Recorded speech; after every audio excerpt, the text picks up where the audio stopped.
Ya estamos de vuelta en Ahora es Cuando. Conversamos esta mañana con Osvaldo Andrade, ex ministro del Trabajo. Osvaldo Andrade, gracias por estar con nosotros. Bienvenido. Qué bueno tenerte aquí. Una de las figuras políticas históricas muy respetadas del mundo de la centroizquierda, respetado por este conductor por lo demás. ¿Cómo le va, Osvaldo? Gracias por estar aquí.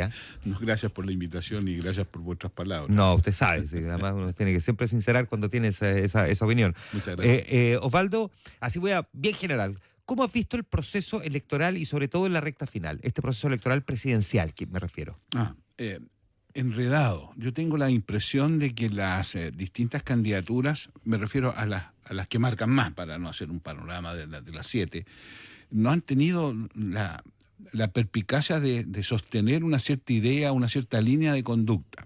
En el caso de la derecha, la disputa Kaiser-Kass-Matei ha sido una cosa que ha deambulado desde los insultos y las denostaciones brutales a los perdones y etcétera. Y en el caso de la candidatura del oficialismo, por decirlo así, la relación del oficialismo, de la candidatura del oficialismo con el gobierno tampoco ha sido del todo nítida, clara, no ha tenido una orientación nítida. Ya, y cuando tú dices... Perdón, entonces hay un enredo generalizado. Ese enredo generalizado, donde vemos además estas cosas medias extrañas, donde los republicanos dicen que Jaime Guzmán, si estuviera vivo, sería republicano, votaría por Kast.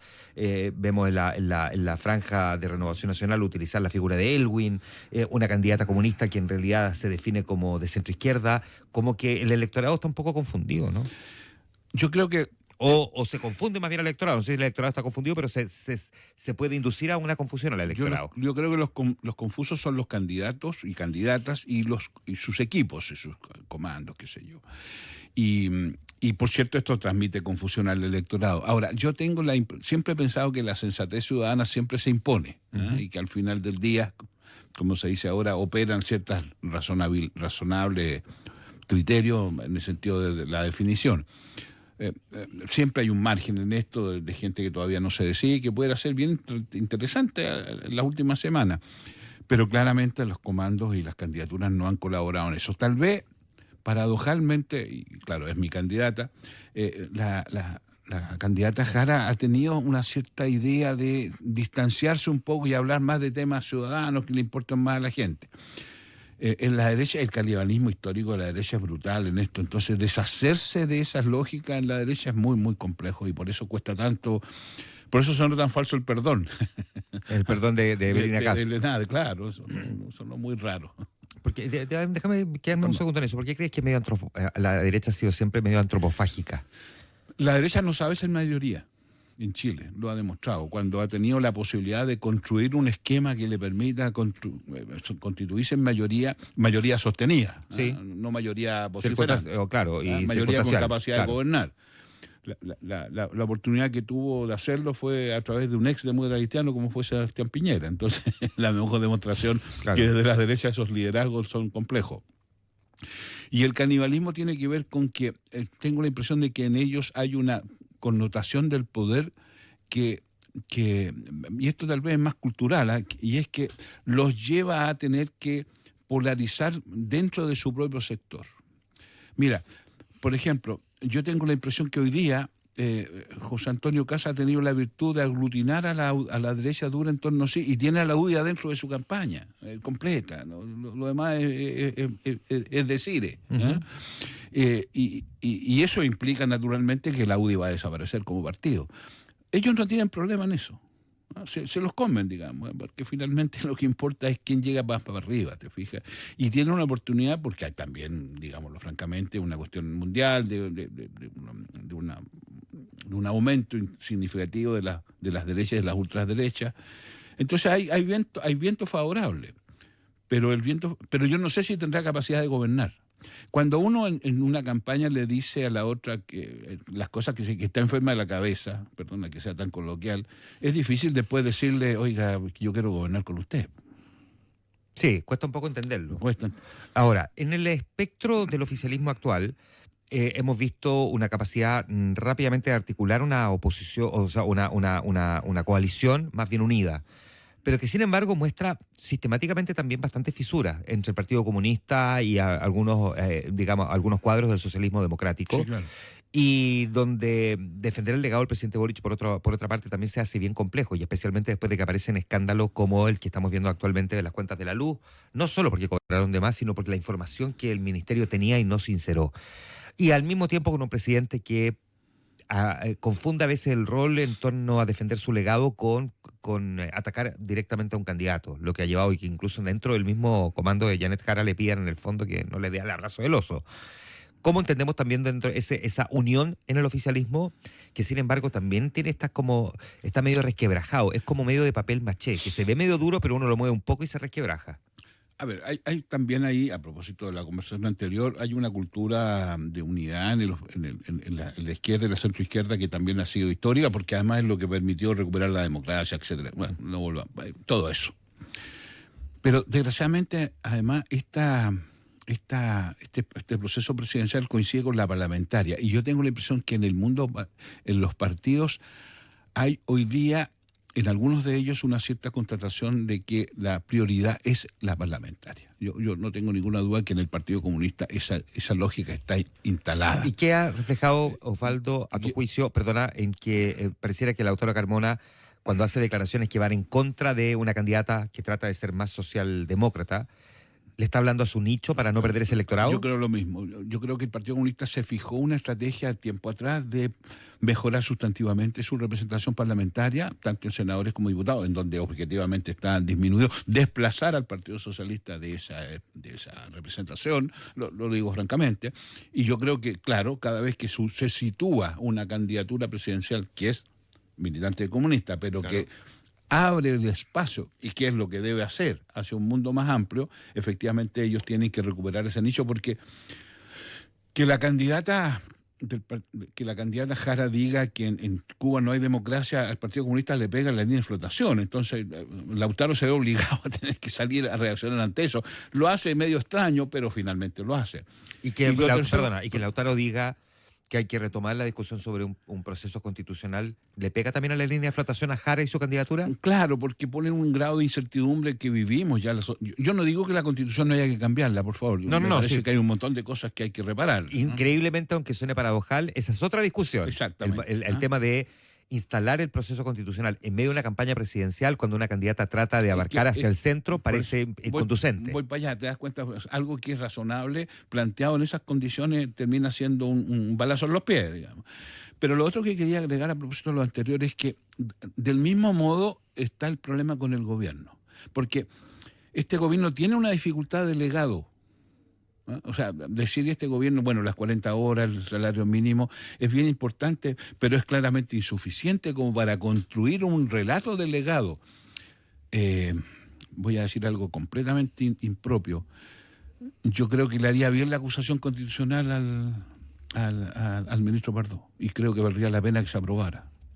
Porque eso establece un gobierno que es capaz de enfrentar estos problemas desde la responsabilidad, más allá de la salida o de la renuncia, sino que el que cometió un error tiene que asumir esa responsabilidad. Ya, uno podría entender que ayuda mucho a la candidata Jara, en medio de una situación compleja, que una acusación constitucional sea respaldada por parlamentarios del oficialismo. Así es.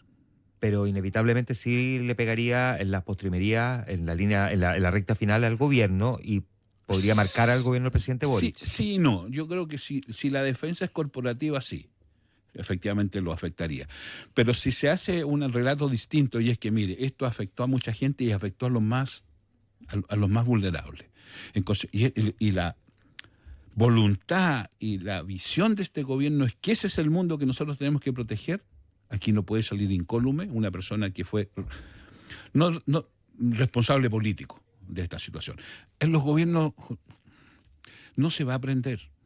Cuando uno llega al gobierno no llega a aprender, uno llega a gobernar. Y eso implica inevitablemente que los errores deben que ser los menos posibles. Es increíble eso, pero pareciera que como que nadie lo tiene en el horizonte, ¿no? Bueno, es un poco, estoy de acuerdo con usted, por eso digo que está tan enredado todo. Sí, po. ¿Ah? No lo tiene en el horizonte, pero es un requisito básico. Yo no puedo entrar a un gobierno y decir, bueno, ya, yo soy ministro del Trabajo, por darle un ejemplo más propio, y ahora que llegué aquí a esta oficina, ¿y qué tengo que hacer? O enséñenme cómo se hacen estas cosas. Evidentemente hay un conjunto de cuestiones que va a aprender, los procedimientos, qué sé yo. Obvio. Pero, por favor, yo no puedo llegar desde la ignorancia. Creo que eso nos ha pasado un poquito en el último tiempo, y no solo con este gobierno, ¿no? Yo creo que también con el segundo gobierno del presidente Piñera nos sucedió algo parecido. ¿Qué le falta a Janet Jara, Osvaldo Andrade, para poder abrochar un eventual triunfo en segunda vuelta? Porque las encuestas muestran que pasa primera a segunda vuelta, pero en ninguna encuesta aparece ganando en segunda vuelta frente a sus principales contendores. Yo soy de los que aquellos que piensan que son dos, que hemos tenido 3 elecciones, que las 3 elecciones son distintas respecto a Janet Jara. La elección primaria, en que básicamente el electorado era de nicho, y votación voluntaria, y yo creo que ahí Janet y lo hizo estupendo, porque además desplazó a mi candidata por un margen ostensible. ¿Y qué le costó entender a Carolina Toá que era una elección más bien de nicho y no general? ¿Y que por eso pudo haber perdido? Absolutamente, absolutamente. Yo creo que el gran error fue precisamente pensar que esta era una elección en que iba a participar todos los chilenos, en circunstancias que sabíamos que iban a participar con suerte 1 millón y 1 millón y algo. La segunda votación, la votación en la que estamos ahora involucrados, que es de la primera vuelta, yo creo que se está cometiendo el error de poner a Kast como el adversario inevitable en la primera vuelta. Y yo creo que ese es un problema que tiene que resolver la derecha. No debiera involucrarse Janet en esto, y creo que en ese sentido, cada vez que desde el comando de Janet se interpela a Kast, se comete un error, en mi opinión. Y el presidente en esto comete un error mucho mayor. ¿Por qué? Porque Janet es más competitiva con Kast. No tengo ninguna duda. Por lo tanto, ¿para qué pegarle a un candidato que eventualmente podría trastabillar y caer? Exactamente. Y pasar Evelyn Matei a segunda vuelta, y ahí Janet es menos competitiva, digamos. Menos competitiva por una razón muy simple, porque en el ámbito de la candidatura y en torno a la candidatura de Matei, hay un mundo que no votaría por Kast. Claro. ¿Me entiendes? Entonces, y por eso el error del presidente, que releva la figura de Kast como el candidato, da la impresión como que es el antagonismo de Kast que es con el gobierno, y en consecuencia es Boris Kast, y el resto de los candidatos desaparecen, y ese fundamentalmente a quien le pega a Jara. Por eso creo que lo del presidente es un error tremendo. ¿Cómo interpreta Osvaldo Andrade el hecho que el presidente insista con esto de pelear con José Antonio Kast? Yo recuerdo un amigo que me enseñó una frase años atrás que me decía que la realidad a veces siempre un poquito más rasca de lo que uno cree. Entonces, en todo ámbito de la vida. Claro. Y yo creo que puede ser algo de incontinencia en ese sentido, pero creo que hay una perspectiva para adelante, y yo lo quiero ver en ese sentido, y es que yo creo que, y por eso creo que es un error de fondo, y es que creo que el presidente está pensando que Kast va a ser su adversario en el futuro. Si es que el presidente quiere volver a presentarse. No, yo no tengo ninguna duda que quiere hacerlo, pero tendrá que esperar. Pero y en consecuencia, situar la discusión Boris Kast es un profundo error político hoy día. Un profundo error político. Yo creo que es de manual. Y por eso es tan raro. Y por eso cuesta entenderlo. Y por eso, o es una explicación muy simple como la que le plantea a propósito de la frase de la realidad siempre un poquito, o es una mucho más de fondo, mucho más de largo plazo, que puede haber una mezcla de ambas cosas, como todas las cosas de la vida. Osvaldo Andrade, mantenerse unidos en el poder es mucho más fácil que mantenerse unidos en la oposición. Sin duda. Uno se puede oponer a algo, pero eso no significa que estén unidos en un proyecto.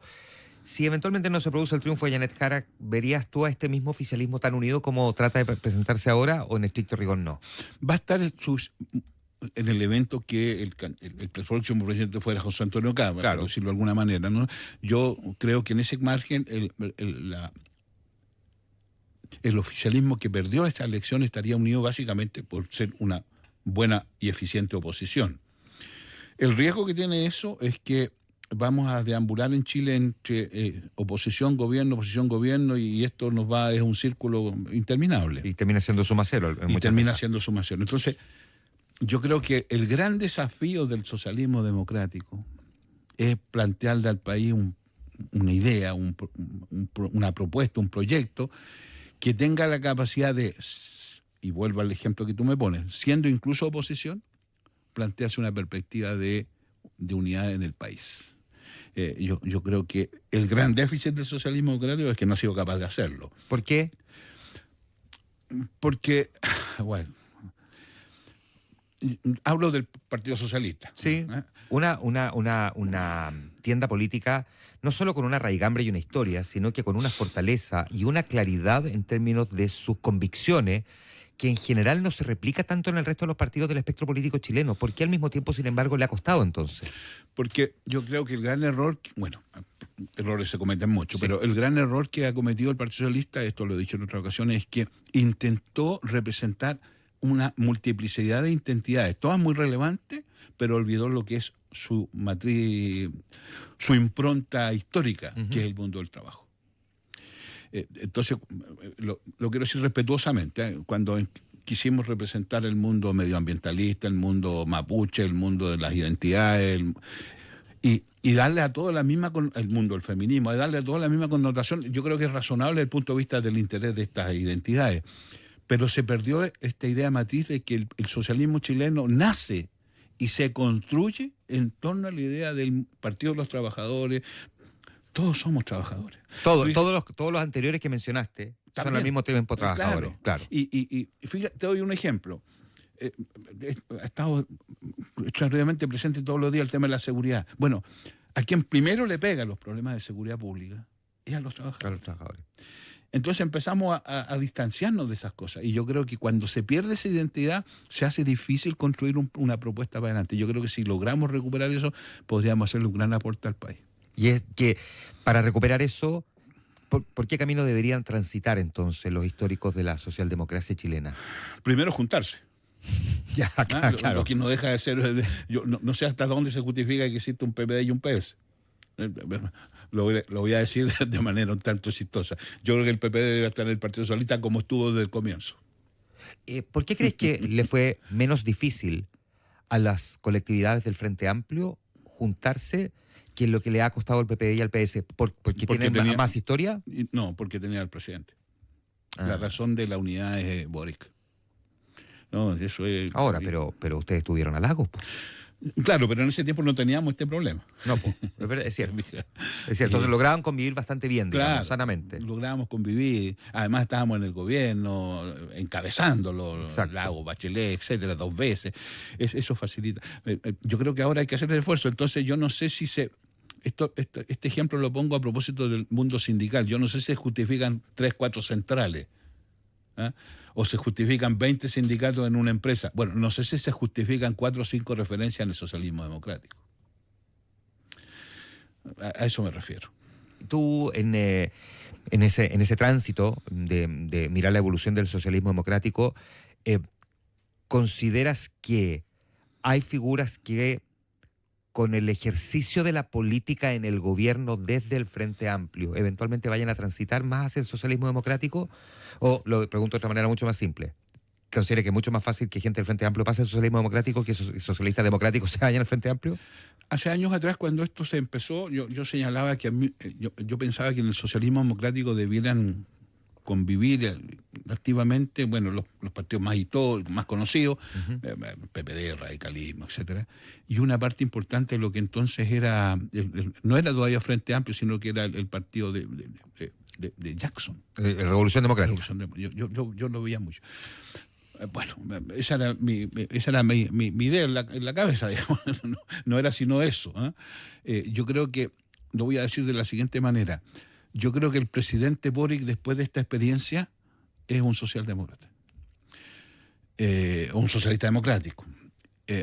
Yo creo que él es de una matriz socialista.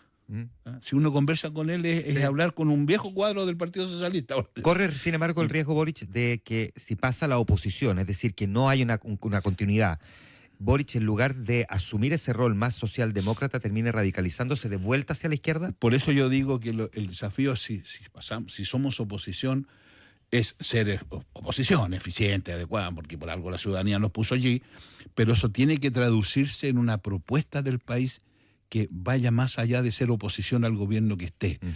Y yo creo que en ese cuadro, Boric, de la experiencia, debiera ser uno de sus liderazgos, junto con Carolina Toá y junto con un montón de... Una nueva generación, no estoy hablando de mi generación, la mía es la generación de los sobrevivientes, la que viene ahora es la generación de la propuesta. y yo reclamaría eso. ¿Y crees tú que ese mismo problema que tú estás describiendo, que potencialmente podría enfrentar la izquierda o la socialdemocracia o el mundo del oficialismo, pasando a la oposición, de tener una propuesta más allá de ser simplemente oposición, de alguna manera también está reflejado hoy día en la candidatura del oficialismo, donde pareciera que como el gran objetivo es ganar, pero no hay mucho más que uno pudiese observar o detectar respecto de cuál es el objetivo del triunfo por el triunfo? Por eso le decía hace un momento atrás que yo creo que el problema es que la coincidencia de la elección presidencial con la parlamentaria y con la perspectiva de algunos partidos de poner el énfasis básicamente en una mejor representación de parlamentaria es contradictorio con este propósito, no cabe ninguna duda. Es un peligro que está. Y para eso son los liderazgos. Uh-huh. Por eso decía, no para venir a aprender, sino para venir a proponer. Y yo echo mucho de menos eso. Por último, es que Janet Jara es una figura que en caso de no ganar la presidencial se mantiene como dentro de esos liderazgos, no sí, una figura destacada, sin duda, sino que un liderazgo que sea capaz de conducir a este mundo hacia alguno de estos caminos. Yo conocí a Janet Jara siendo subsecretaria de Previsión Social en el gobierno de Bachelet II, y yo era parlamentario en ese tiempo y era presidente de la Comisión de Trabajo, así que tuve una relación bien constante y cordial con ella. Y estoy convencido desde ese entonces que ella es una de las figuras que puede jugar un rol en esto. Voy a cometer una infidencia alguna vez, incluso tomándome un café le dije, tú debieras ser una gran candidata. El gran problema que tenías es que tenéis que resolver el problema en la militancia, porque el anticomunismo en este país se ha transformado en una afirmación categórica tremendamente injusta, en mi opinión, pero que existe. ¿Ya no vale la pena que congele su militancia? No tiene sentido. ¿No? Es como el perdón de Matei. Ya, poco creíble. Cero. Ya. Y lo simpático del perdón de Matei es que le dijo que perdonaba a alguien que no había reconocido que había cometido una falta. Entonces ahí quedó una cosa pendiente. Es lo más raro que hay. Te perdono por algo que tú dices que no hiciste. Y el perdonado dice, bueno, yo efectivamente, yo también te entiendo, lo pasaste mal, pero yo no soy culpable de esto, así que es un perdón inútil. Es muy raro. ¿Habría hecho una diferencia si al comienzo de la candidatura de Janet Jara ella hubiese anunciado que... Elwin lo hizo. Y fue una decisión bien interesante. Qué gran conversación, Osvaldo Andrade, ¿viste? O sea, te muere la cantidad de WhatsApp que tengo en estos momentos elogiando este diálogo que hemos tenido aquí en la radio. Muchas gracias, Osvaldo Andrade.